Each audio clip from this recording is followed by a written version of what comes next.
Question ఏంటంటే మేము పాత ఇంటర్వ్యూస్ చూసాం కాబట్టి తెలుసు. So you parted with your husband కాబట్టి being a single mother, single women, మీ ఇంట్లో మీ పాప వాళ్ళు ఎలా తీసుకుంటారు? మీ పాప ఎలా తీసుకుంటారు వాళ్ళు? మా పాప వచ్చేసి అసలు నువ్వే నాకు ఒక ఏమంటారంటే మోడల్ అమ్మా, అంటే నువ్వే నాకు ఒక మోటివేటరు. నిన్ను చూసే నేను ఎలా స్ట్రాంగ్ గా ఉండాలి, అసలు సొసైటీలో ఒక సింగిల్ ఉమెన్ ఎలా ఫేస్ చేయాలి, రేపొద్దు నాకు ఏమైనా నేను ఎలా ఫేస్ చేయాలి, ప్రతిదీ అంటే స్ట్రాంగ్ గా ఎలా కావాలి, ఇండిపెండెంట్ అండ్ స్ట్రాంగ్ గా ఒక ఉమెన్ ఎలా ఉండాలి అనేది మా పాప నన్ను చూసి నేర్చుకుంటుంది. That's good. ఇంట్లో ఉండే వాళ్ళు అర్థం చేసుకుంటారు, కానీ సొసైటీకి మీ పర్సనల్ గా ఏం జరిగింది, లేదంటే మీ ఇద్దరి మధ్య ఏం జరిగి ఇలా అయిపోయారు అదంతా తెలియదు కదా. భర్త వదిలేసిపోయాడు, లేదంటే భర్తతో ఉండట్లేదు, వదిలేసి వెళ్ళిపోతుంది అని ఎప్పుడైనా కామెంట్లు?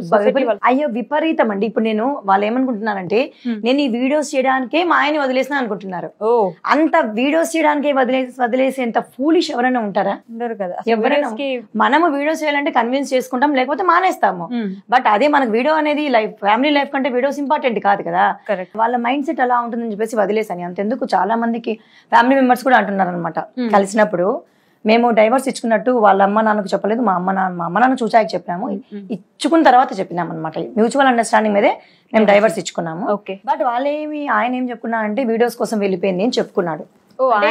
అంటే పెళ్ళాం వదిలేసింది అంటే ఫస్ట్ నేనే అడిగాను, పెళ్ళాం వదిలేసింది అంటే ఏ భర్తకైనా కూడా ఈగో హర్ట్ అవుతుంది కదా. సో తన రీజన్స్ తను చెప్పుకున్నాడు అంతే. అంటే తను మంచి కావడానికి నన్ను చెడ్డ చేశాడు అంతే. ఓకే, కానీ మీరెందుకు అడిగారు డివోర్స్? దానికి చాలా మల్టిపుల్ రీజన్స్ ఉన్నాయండి. అంటే కొన్ని ఇప్పుడు నేను మాది యాక్చువల్ గా దగ్గర 18 years మేము విడిపోయిన టైంకి 18 years.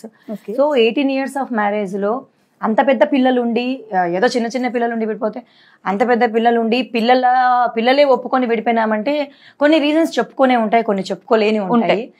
అవి అయితే అన్ని చెప్పలేము. బట్ ఇంకా ఉండలేను అని నేను అన్న తర్వాత విడిపోయాను. చాలా ట్రై చేశాను అడ్జస్ట్ కావడానికి, బట్ కుదరలేదు. అంటే తనకు ఆల్రెడీ ఎక్స్ ఉన్నప్పుడు మీరు లవర్ అయ్యారు, మళ్ళీ వాళ్ళ ఎక్స్ వల్లే మీరు విడిపోయారు కదా. ఎక్స్ వల్లే అనేది అదొక రీజన్ అంతే, తనే రీజన్ కాదు. బట్ అది one of the main reason.